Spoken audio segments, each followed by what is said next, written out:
Merci. Et puis on enchaîne directement avec notre deuxième invitée qui est Christine Bussin. Alors on pourrait parler d'élections fédérales avec vous également puisque vous étiez candidate au Conseil national. Alors vous n'avez pas été élue.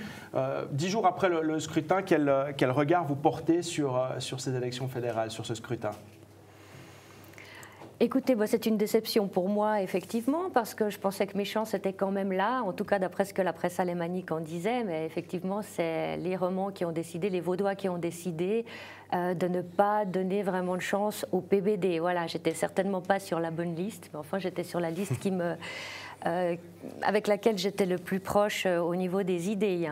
Mais effectivement, le fait de ne pas avoir été élu va me permettre d'avancer dans un autre projet depuis l'extérieur du Parlement. Et c'est vrai qu'on voit, d'ailleurs j'ai la preuve depuis ces quelques 15 années que j'ai passé à l'extérieur du Parlement. J'ai réussi à faire beaucoup plus de choses, même à changer par 2 fois la Constitution fédérale en matière de lutte contre la pédophilie. On rappellera juste en passant que vous êtes la fondatrice de l'association Marche Blanche, voilà. Justement, qui a pour but de lutter contre la pédophilie. Voilà, ce que je n'aurais peut-être pas pu faire si j'avais été simple parlementaire. Alors, on a évoqué la Marche Blanche. Aujourd'hui, si vous êtes là avec nous, c'est aussi pour nous parler de votre nouveau projet, de votre nouveau combat, si on peut l'appeler ainsi. Vous souhaitez une meilleure reconnaissance des pères dans notre société.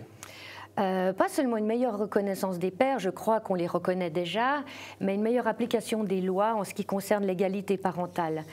Donc il y a 4 revendications qui sont claires parce que, en fait, j'annonce ici, je vais lancer la marche pour l'égalité parentale. C'est plus la marche blanche, c'est la marche pour l'égalité parentale, qui aura lieu au mois de mai 2016 au niveau national, sur le même principe que la marche blanche, avec des revendications claires, complètement apolitiques. Maintenant, on espère quand même avoir le soutien des politiques, bien sûr. Je pense que ça sera difficile d'avoir la gauche de nouveau, parce qu'on réclame des sanctions, et dès qu'il y a le mot sanction, la gauche, elle part en courant. Donc, on demande des sanctions claires pour la non-présentation d'enfants, quand la mère ou le père, ça arrive, ne présente pas les enfants alors que le père a ce droit-là. Il y a eu le cas dernièrement à Nyon d'un père qui s'est battu tout seul et même sans avocat et qui a réussi à obtenir l'emprisonnement de la mère, bon, pour quelques heures, mais quand même un emprisonnement, parce qu'elle refusait depuis des mois de présenter la petite qui avait 3 ans, donc c'est quand même assez lourd. Une garde partagée, donc par défaut.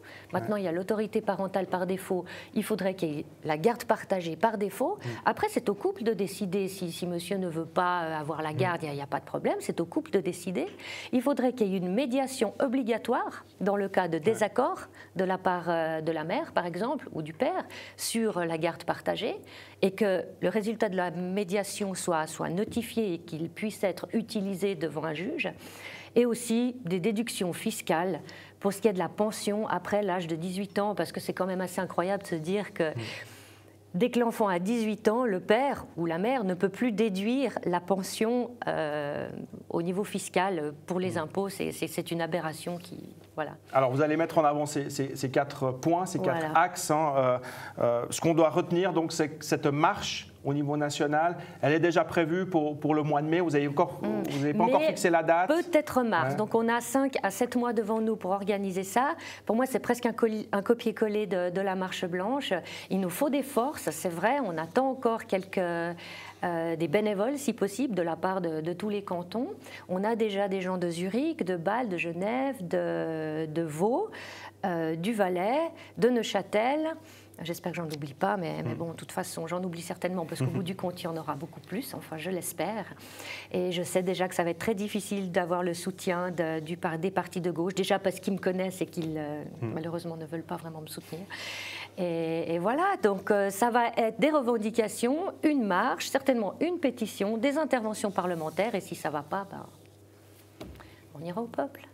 Eh bien, merci beaucoup, Christine Bussin. Bonne chance également pour ce nouveau combat que vous allez mener au cours des prochains mois. Merci beaucoup. Merci.